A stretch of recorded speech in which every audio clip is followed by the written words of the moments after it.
Mesdames et messieurs, bienvenue sur Philly Radar. La peine de prison de 25 ans pour terrorisme du ressortissant belge et opposant au régime rwandais Paul Rusesabagina, le héros qui a inspiré le film Hôtel Rwanda, a été commué, a annoncé vendredi le gouvernement rwandais.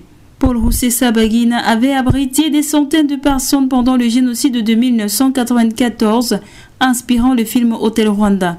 L'opposant au président rwandais Paul Kagame, qui avait été condamné en 2021 à 25 ans de prison pour terrorisme, bénéficie finalement d'une mesure de grâce présidentielle. Aux États-Unis, de violentes tornades font au moins 23 morts dans le Mississippi.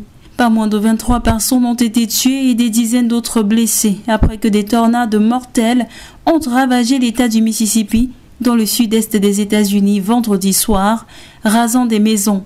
Le gouverneur Tate Reeves du Mississippi a confirmé le nombre de morts et a demandé des prières.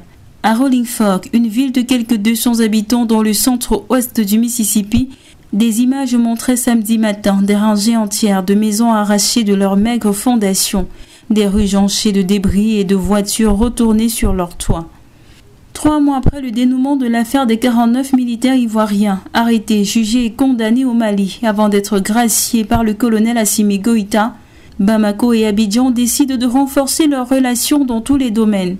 Les travaux de la grande commission mixte de coopération entre les deux pays au niveau des experts maliens et ivoiriens se sont achevés vendredi 24 mars. Plusieurs domaines ont été ciblés, parmi lesquels le transport. Le Mali n'a pas accès à la mer, mais aussi l'agriculture, la santé, le tourisme, les mines et la géologie.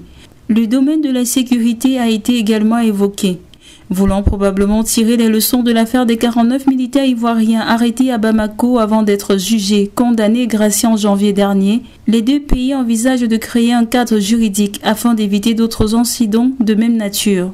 Ce dossier et d'autres seront sur la table lors d'une prochaine réunion entre les deux pays au niveau ministériel. En sport, l'Allemand Thomas Tuchel est le nouvel entraîneur du Bayern de Munich.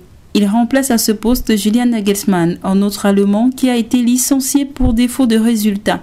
Thomas Tuchel, 49 ans, vainqueur de la Ligue des Champions en 2021 avec les Bleus, connaît bien la Bundesliga pour y avoir entraîné Mayence pendant 5 ans avant de prendre place sur le banc de Dortmund pendant 2 ans.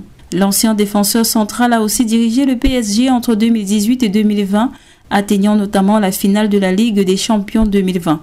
Il faut rappeler que le Bayern est qualifié pour les quarts de finale de la Champions League, mais est deuxième en championnat, une position qui ne plaît pas aux dirigeants du club.